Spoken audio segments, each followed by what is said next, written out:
Good morning. My name is Sam. I am an alcoholic, and I am also a son of recovery. Let's start out with the Serenity Prayer. Good and gracious God, grant me the serenity to accept the things I cannot change, courage to change the things I can, and the wisdom to know the difference. So, as I continue reading through the AA Big Book, I am in the section of the personal stories, and I'm in part 1, and it's the stories of the 10 of the pioneers of AA. So I'm on the second story. It begins on page 182, and it is titled Alcoholics Anonymous Number 3. Pioneer member of Akron's group number 1, the first AA group in the world. He kept the faith, therefore he and countless others found a new life. One of 5 children, I was born on a Kentucky farm in Carlisle County. My parents were well-to-do people, and their marriage was a happy one. My wife, a Kentucky girl, came with me to Akron when I completed my course in law at the Akron Law School. My case is rather unusual in one respect. There were no childhood episodes of unhappiness to account for my alcoholism. I had, seemingly, just a natural affinity for grog. My marriage was happy, and I never had any of the reasons, conscious or unconscious, which are often given for drinking. Yet, as my record shows, I did become an extremely serious case. Before my drinking had cut me down completely, I achieved a considerable measure of success, having been a city councilman for 5 years and a financial director of a suburb later taken into the city itself. But of course, this all went down the drain with my increased drinking. So, at the time Dr. Bob and Bill came along, I had about run out my strength. The first time that I became intoxicated, I was 8 years old. This was no fault of my father or mother, as they were both very much opposed to drinking. A couple of hired hands were cleaning out the barn on the farm, and I was riding to and fro on the sled. And while they were loading, I drank hard cider out of a barrel in the barn. On the return trip, after 2 or 3 loads, I passed out and had to be carried to the house. I remember my father kept whiskey around the house for medical purposes and entertainment. And I would drink from this when no one was about, and then water it to keep my parents from knowing I was drinking. This continued until I enrolled in our state university, and at the end of the 4 years, I realized that I was drunk. Morning after morning, I awoke sick and with terrible jitters. But there was always a flask of liquor sitting on the table beside my bed. I would reach over and get this and take a shot, and in a few moments get up and take another, shave, eat my breakfast, slip a half pint of liquor in my hip pocket, and go on to school. Between classes, I would run down to the washroom, take enough to steady my nerves, and then go on to the next class. This was in 1917. I left the university in the latter part of my senior year and enlisted in the Army. At the time, I called it patriotism. Later, I realized that I was running from alcohol. It did help to a certain extent, since I found myself in places where I could not obtain anything to drink, and so broke the habitual drinking. Then Prohibition came into effect, and the facts that the stuff obtainable was so horrible and sometimes deadly, and that I had married and had a job which I had to look after, helped me for a period of some 3 or 4 years, although I would get drunk every time I could get hold of enough to drink to get started. My wife and I belonged to some bridge clubs, and they began to make wine and serve it. However, after 2 or 3 trials, I found this was not satisfactory because they did not serve enough to satisfy me, so I would refuse to drink. This problem was soon solved, however, as I began to take my bottle along with me and hide it in the bathroom or in the shrubbery outside. As time went on, my drinking became progressively worse. I would be away from my office 2 or 3 weeks at a time, horrible days and nights when I would lie on the floor of my home and reach over to get the bottle, take a drink, and then go back into oblivion. During the first 6 months of 1935, I was hospitalized 8 times for intoxication and shackled to the bed 2 or 3 days before I even knew where I was. On June 26, 1935, I came to in the hospital, and to say I was discouraged is to put it mildly. Each of the 7 times that I had left this hospital in the previous 6 months, I'd come out fully determined in my own mind that I would not get drunk again. For at least 6 or 8 months. It hadn't worked out that way, and I didn't know what the matter was and did not know what to do. I was moved into another room that morning, and there was my wife. I thought to myself, well, she's going to tell me this is the end, and I certainly couldn't blame her, and did not intend to try to justify myself. She told me that she had been talking to a couple of fellows about drinking. I resented this very much until she informed me that they were a couple of drunks just as I was. That wasn't so bad, to tell it to another drunk. She said, "You are going to quit." That was worth a lot, even though I did not believe it. Then she told me that these two drunks she had been talking to had a plan whereby they thought they could quit drinking, and part of that plan was that they tell it to another drunk. This was going to help them to stay sober. All the other people who had talked to me wanted to help me, and my pride prevented me from listening to them and caused only resentment on my part. But I felt as if I would be a real stinker if I did not listen to a couple of fellows for a short time, if that would cure them. My wife also told me that I could not pay them even if I wanted to and had the money, which I did not. They came in and began to give me instruction in the program that later became known as Alcoholics Anonymous. There was not much of it at that time. I looked up, and there were two great big fellows over 6 foot tall, very likable looking. I knew afterwards that the two who came in were Bill W. and Dr. Bob. Before very long, we began to relate some incidents of our drinking. And pretty soon, I realized that both of them knew what they were talking about, because you can see things and smell things when you're drunk that you can't other times. If I had thought they didn't know what they were talking about, I wouldn't have been willing to talk to them at all. After a while, Bill said, "Well now, you've been talking a good long time. Let me talk a minute or two." So after hearing some more of my story, he turned around and said to Doc, I don't think he knew I heard him, but I did. He said, "Well, I believe he's worth saving and working on." They said to me, "Do you want to quit drinking? It's none of our business about your drinking. We're not up here trying to take any of your rights or privileges away from you. But we have a program whereby we think we can stay sober. Part of that program is that we take it to someone else who needs it and wants it. Now, if you don't want it, we'll not take up your time, and we'll be going and looking for someone else." The next thing they wanted to know was if I thought I could quit of my own accord, without any help. If I could just walk out of the hospital and never take another drink. If I could, that was wonderful. That was just fine. And they would very much appreciate a person who had that kind of power.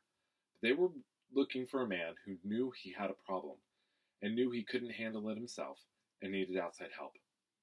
The next thing they wanted to know was if I believed in a higher power. I had no trouble there because I'd never actually ceased to believe in God, and had tried lots of times to get help, but hadn't succeeded. Next, they wanted to know would I be willing to go to this higher power and ask for help, calmly and without any reservations. They left this with me to think over, and I lay there on that hospital bed and went back over and reviewed my life. I thought of what liquor had done to me, the opportunities that I had discarded, the abilities that had been given me, and how I had wasted them, and I finally came to the conclusion that if I didn't want to quit, I certainly ought to want to,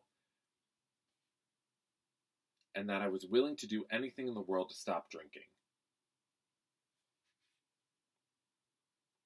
I was willing to admit to myself that I had hit bottom, that I had gotten hold of something that I didn't know how to handle by myself.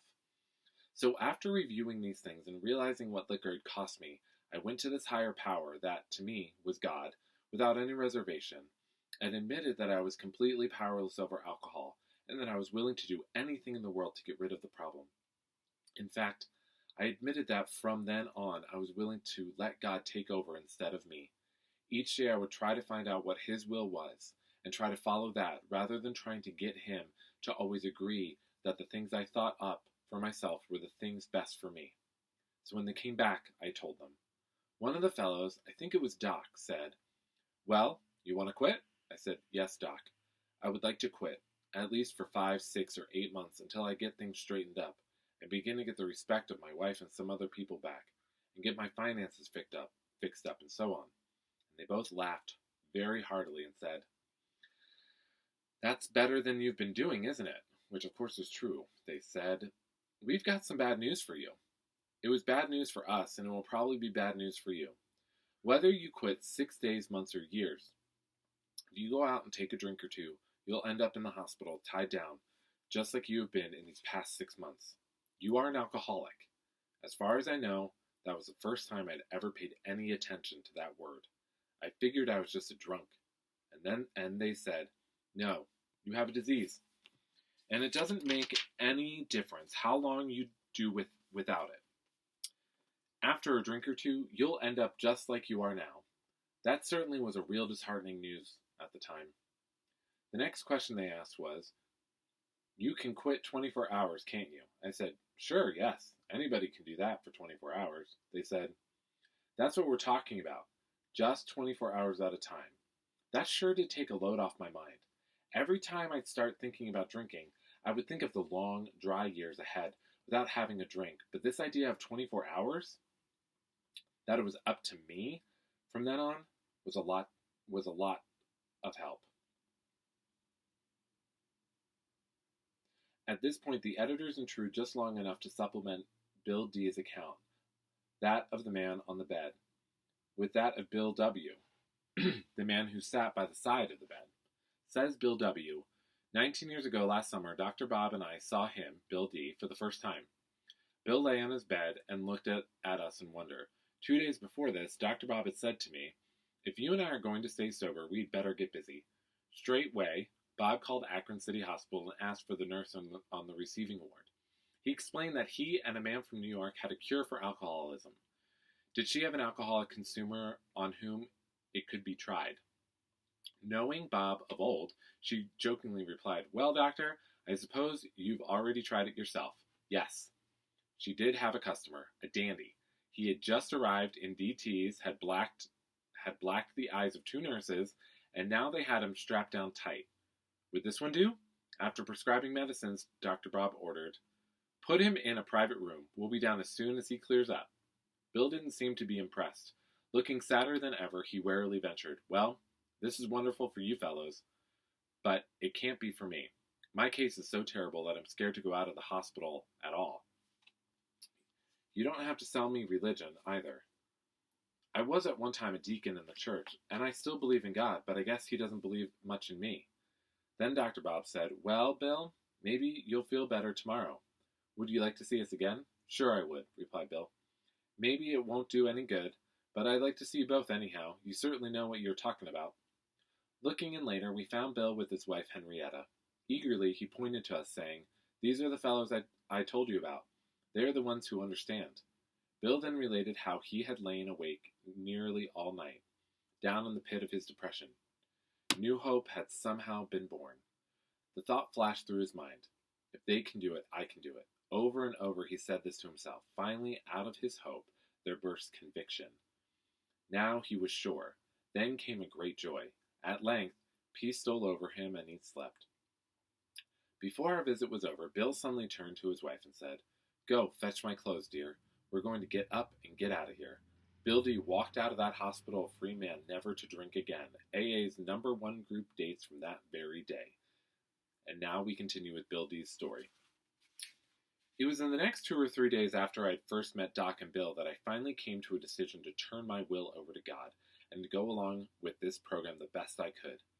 Their talk and action had instilled in me a certain amount of confidence, although I was not too absolutely certain.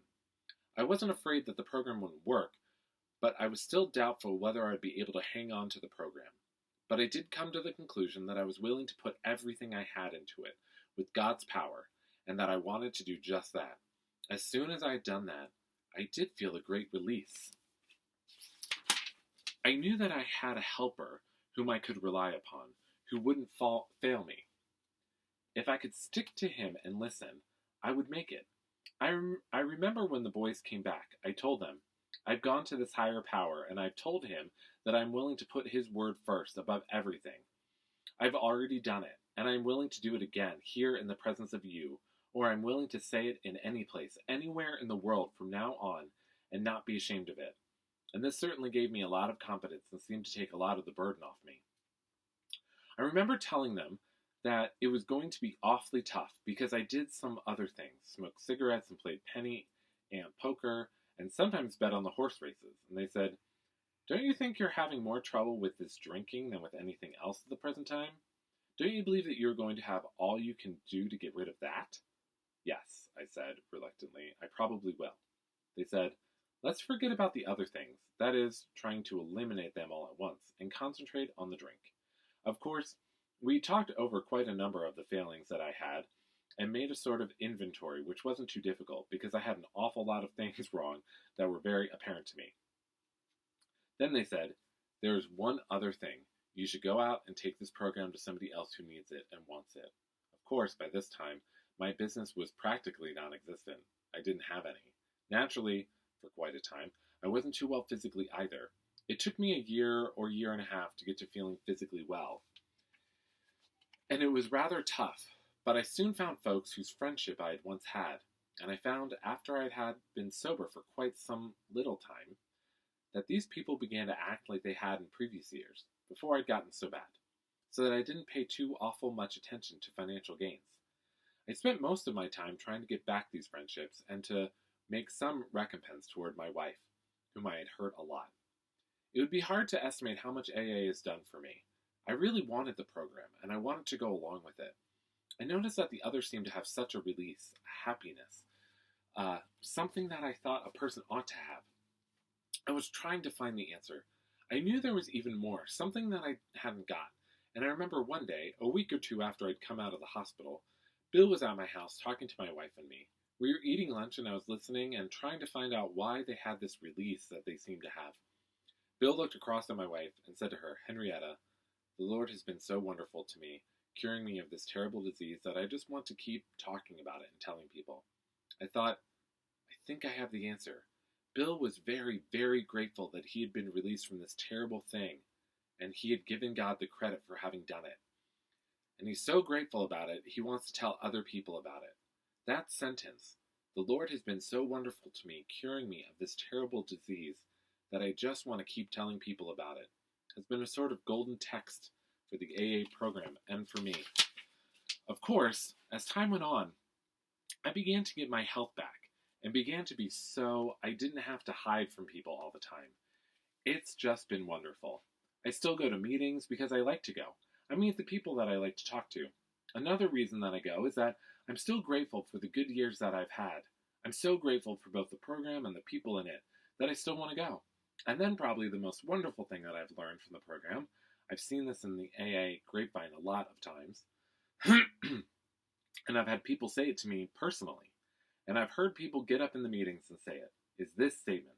I came into AA solely for the purpose of sobriety, but it has been through AA that I have found God. I feel that is about the most wonderful thing that a person can do. And that is the end of Alcoholics Anonymous number 3. So here we have Bill D's story. And I relate to a lot of things in this story.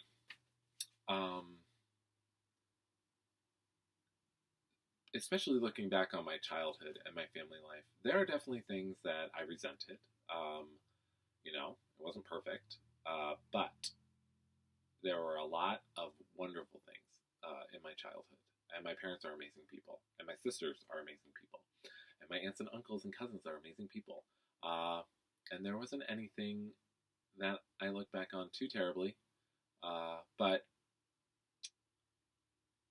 it was hard. There was a lot of stuff on my own self that I just was not willing to admit or deal with in my own life, especially regarding my sexuality and the church. And I went to a Christian college, and I really struggled with where I fell in line with a lot of those things, and I had a hard time talking about that because of not wanting to disappoint people, not wanting to lose relationships. It took a lot for me to finally get over that. Several years. And I did not do the best job coming out. I did not do the best job communicating with my family about it. And that really put in a lot of those ditches that just continued my addiction issues.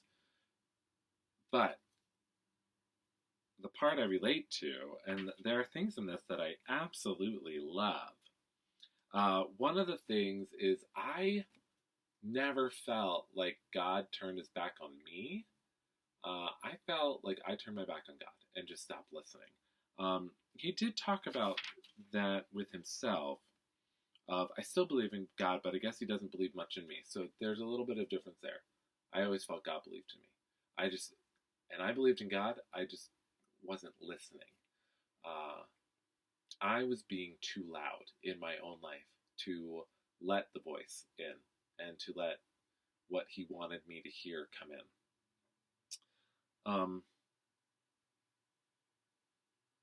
The other thing of wanting to quit on his own accord and them really holding him accountable to that and understanding that it wasn't just a day, it wasn't going to be just a few months or a year.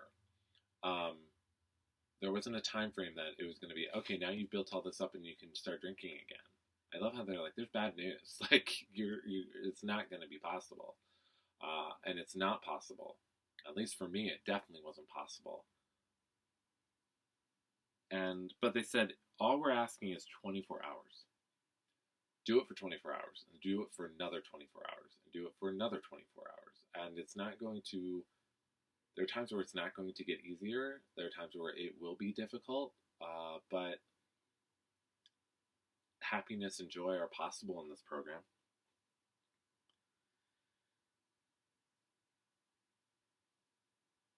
I love that. I had no trouble there because I never ceased to believe in God and had tried lots of times to get help but hadn't succeeded. Oh, this was a good story. I really loved this one.